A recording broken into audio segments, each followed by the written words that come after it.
Hello everyone. आज की class में हम दो चीज़ें डिस्कस करने वाले हैं।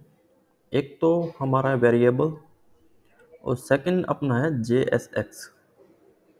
तो उससे पहले हम एक बार थोड़ा रिकैप कर लेते हैं कि हमने लास्ट क्लास में क्या किया था।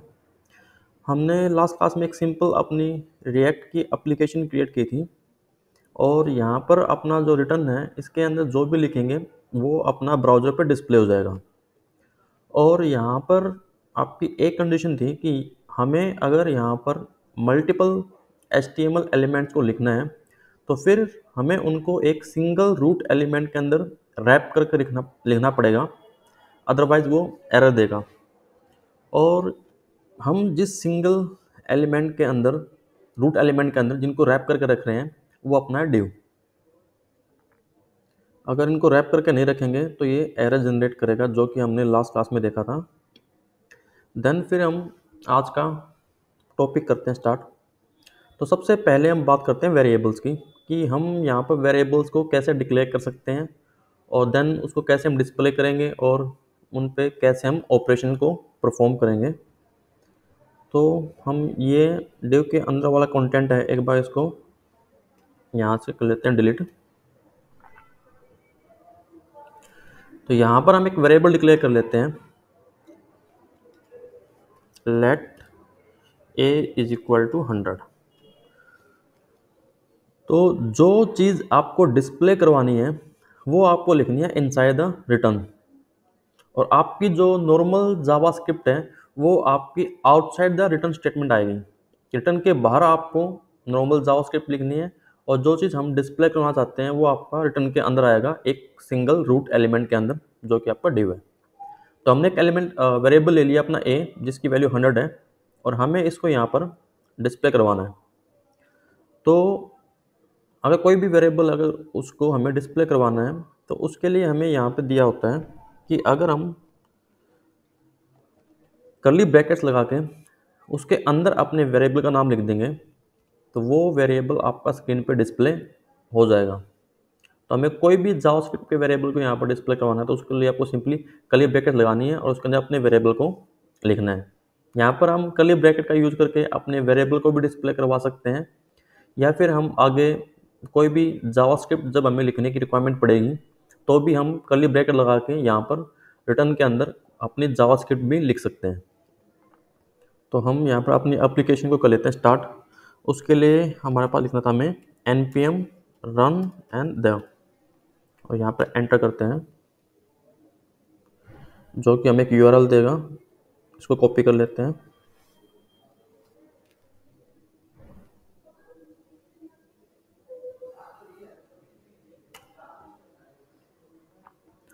तो ये देखो आपका 100 यहाँ पर डिस्प्ले हो जाएगा। देन हमें इन पे कोई भी ऑपरेशन परफॉर्म करना हो, प्लस माइनस मल्टीप्लाई डिवाइड, हम यहाँ पर एक वेरिएबल और लेते हैं let b is equal to 20, और हमें दोनों को ऐड करना है तो हम डायरेक्टली यहीं पर ले सकते हैं a प्लस b, और चेक करेंगे तो आपका ये आ जाएगा 120। बाकी तो हमें खाली साइन चेंज करने हैं। अगर यहाँ पर मल्टीप्लाई करना है तो यहाँ पर मल्टीप्लाई का साइन लगा देंगे तो इट विल प्रिंट 2000।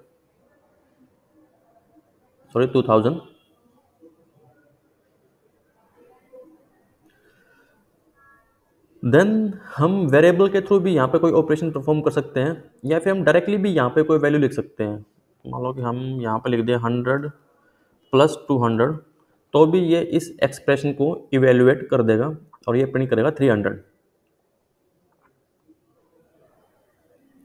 या फिर हम यहाँ पर कोई रिलेशनल ऑपरेटर यूज़ करना चाहें, मान लो कि हम यहाँ पर लिखना चाहें, चेक करें इफ़ a आपका b से ग्रेटर है या नहीं है। तो a 100 है, b 20 है, तो इस केस में आपका आना चाहिए ट्रू।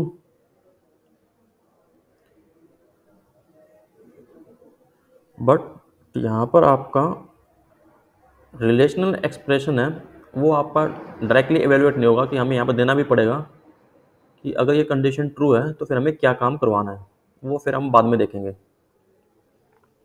नॉर्मली यहाँ पर हम कोई भी अर्थमेटिक ऑपरेशन है उसको परफॉर्म कर सकते हैं। देन नेक्स्ट हम बात करते हैं अपने JSX की। तो देखो JSX क्या होता है आपका। JSX stands for the JavaScript XML। इसको हम जावास्क्रिप्ट XML बोलते हैं। और जो JSX है that allows us to write the HTML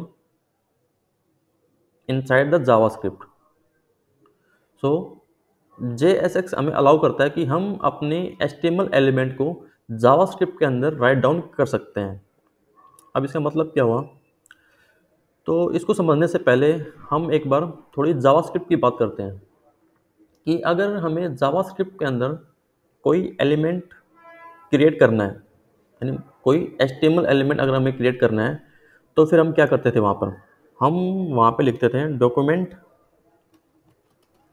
dot, और उसके लिए हमें यहाँ पर फंक्शन दिया होता था जावास्क्रिप्ट के अंदर क्रिएट एलिमेंट, और इसके अंदर डबल कोट्स के अंदर जो भी हमें एलिमेंट क्रिएट करना होता था वो लिखते थे हम यहाँ पे। मान लो कि हमें क्रिएट करना है एक पैराग्राफ, तो यहाँ पे लिख सकते हैं P, और अगर हमें कोई एलिमेंट क्रिएट करना है, हेडिंग करनी है, तो H1 या H2 लिख सकते हैं यहाँ पे, और इसको एक वेरिएबल में स्टोर कर लेते हैं, ELE के नाम से वेरिएबल ले लेते हैं फॉर द एलिमेंट। तो आपका एक पैराग्राफ के नाम से यहाँ पे एक एलिमेंट बन चुका है, और देन हमें उसमें कोई भी टेक्स्ट ऐड करना है, तो हम यहाँ पे लिख सकते हैं ELE डॉट अपेंड चाइल्ड में फंक्शन दिया है, और इसके अंदर हम लिख सकते हैं दिस इज सम पैराग्राफ।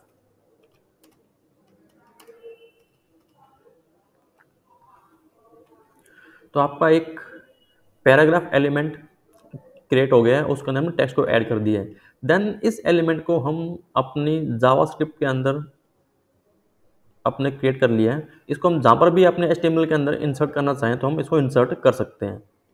तो ये आपका प्रोसीजर था कि अगर हमें कोई एलिमेंट क्रिएट करना है और देन फिर हम इसको अपने HTML के अंदर ऐड कर सकते हैं। अगर यही सेम काम हमें करना हो इन द React.js, कि हम चाहते हैं कि अपना कोई एलिमेंट क्रिएट करें और उस एलिमेंट को अपने HTML के अंदर इंसर्ट करें, तो उसके लिए हमें यहाँ पे जो चीज़ दी गई है वो दी गई है JSX, कि JSX का यूज़ करके हम काफ़ी आसान तरीके से अपना कोई भी एक HTML एलिमेंट को क्रिएट कर सकते हैं और उसको फिर अपनी जावास्क्रिप्ट के अंदर एम्बेड कर सकते हैं। तो वो काम देखो होगा कैसे यहाँ पर। तो हम यहाँ पर सिंपली एक वेरिएबल ले लेते हैं, नेम ऑफ द वेरिएबल कुछ भी ले लो आप।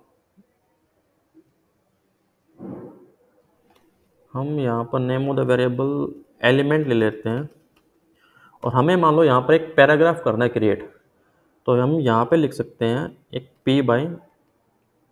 P का टैग, और इसमें जो भी मैं मैसेज लिखना हो हम लिख दिया दिस इज सम पैराग्राफ, और इस पैराग्राफ को हमें यहाँ पर इंसर्ट करना है। तो हम यहाँ पर सिंपली अपनी कर्ली ब्रैकेट लगा के अपने वेरिएबल का नाम लिख देंगे विच इज़ एलिमेंट। अगर हम इसको चेक करें तो ये देखो आपका ये पैराग्राफ यहाँ पर डिस्प्ले हो जाएगा। तो फिर हमें यहाँ पर ये सब चीज़ें करने की ज़रूरत नहीं है कि हम पहले एलिमेंट को क्रिएट करें, फिर उसके अंदर टेक्स्ट को ऐड करें, देन फिर हम उसको अपने HTML में इंसर्ट करने के लिए फिर से अपने document dot gate element ID करेंगे और फिर उसको वहाँ पर अपना इंसर्ट करेंगे। यहाँ पे हम डायरेक्टली अपना एलिमेंट क्रिएट कर सकते हैं। ये आपकी JSX है कि हम अपना डायरेक्टली यहाँ पर अपना जो एलिमेंट है उसको क्रिएट कर सकते हैं और फिर उस एलिमेंट को अपने HTML के अंदर यहाँ पे इंसर्ट कर सकते हैं। अगर हमें यहाँ पर सिंगल एलिमेंट की जगह मल्टीपल HTML एलिमेंट अगर राइट डाउन करने हो, मान लो कि हमें एक तो हेडिंग चाहिए और एक हमें चाहिए पैराग्राफ, तो फिर हमें इसको एक सिंगल रूट एलिमेंट के अंदर रैप करना पड़ेगा। जैसे कि हम यहाँ पर रैप कर रहे हैं डिव बाय डिव के अंदर, तो हमें यहाँ पर भी इनको रैप करके फिर मल्टीपल एलिमेंट को यहाँ पर लिख सकते हैं। तो देखो ये काम होगा कैसे। तो यहाँ पर सबसे पहले तो आपको लगानी पड़ेगी ये ब्रैकेट्स आएगी कि आपकी राउंड, और इसके अंदर हम एक लगा देते हैं डिव बाय डिव का टैग, और इसके अंदर एक तो हमें चाहिए हेडिंग, जिसमें दे देते हैं लिख देते हैं हेडिंग 1, और एक लिख देते हैं अपना पैराग्राफ। और इन दोनों को हमें यहाँ पे डिस्प्ले करवाना है। तो हम सिंपली ये एलिमेंट जो कि अपने वेरिएबल का नाम है वो यहाँ पे लिख दिया हमने, और इसको चेक करें तो आपका हेडिंग 1 और पैराग्राफ दोनों डिस्प्ले हो जाएंगे। अगर इनको रैप यहाँ पे नहीं करोगे तो आपका एरर आएगा। ऐसे ही हमें इसकी जगह अगर लिस्ट करनी हो डिस्प्ले तो इसको उठा देते हैं हम। तो उसके लिए भी आपकी ये राउंड ब्रैकेट्स आएगी, और हम यहाँ पर एक अनऑर्डर लिस्ट बना लेते हैं यूएल बाई यूएल के नाम से।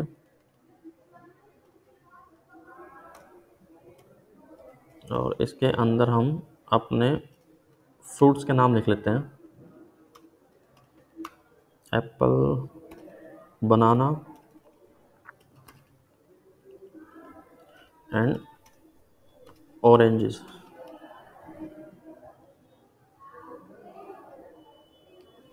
तो आपकी ये लिस्ट भी डिस्प्ले हो जाएगी। हम अपनी JSX के अंदर चाहे तो कोई एक्सप्रेशन भी इवेल्यूएट करवा सकते हैं।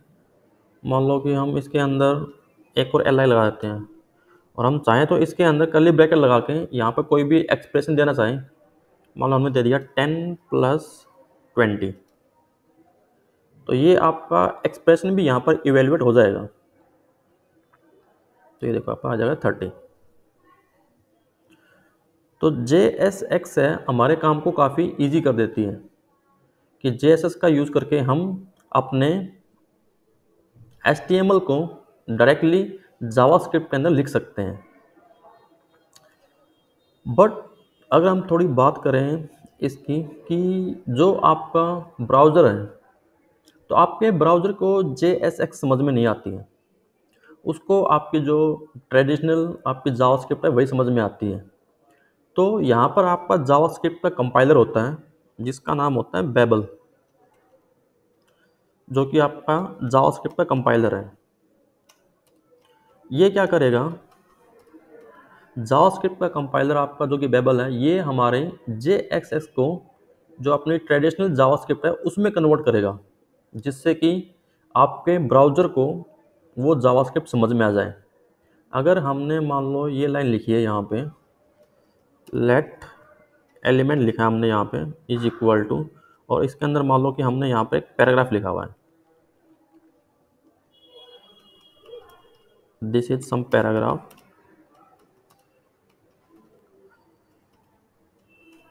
तो आपके ब्राउज़र को ये सिंटैक्स है जो कि JSX का है वो समझ में नहीं आएगा।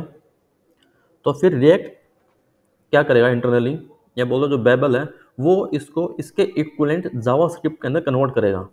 वो यहाँ पर लिखेगा जो आपका रिएक्ट है डॉट, उसके अंदर आपका फंक्शन होता है क्रिएट एलिमेंट, उसको कॉल करेगा, और यहाँ पर सबसे पहले तो लिखेगा ये अपना एलिमेंट जो क्रिएट करना है हमें, विच इज़ P। और सेकंड इसके अंदर होता है आपकी प्रॉपर्टीज़, अगर हमें कोई प्रॉप्स यहाँ पे पास करनी हो, प्रॉप्स इन द सेंस आपको कोई ID है या कोई क्लास नेम पास करना है तो वो हम पास कर सकते हैं, जो कि फिलहाल इसमें पास नहीं कर रहे, तो यहाँ पे लिख देंगे नल। और थर्ड अपनी आ जाएगी वैल्यू, जो कि हम टेक्स्ट लिखा हुआ है अपने इस पैराग्राफ के अंदर, which is this is some paragraph.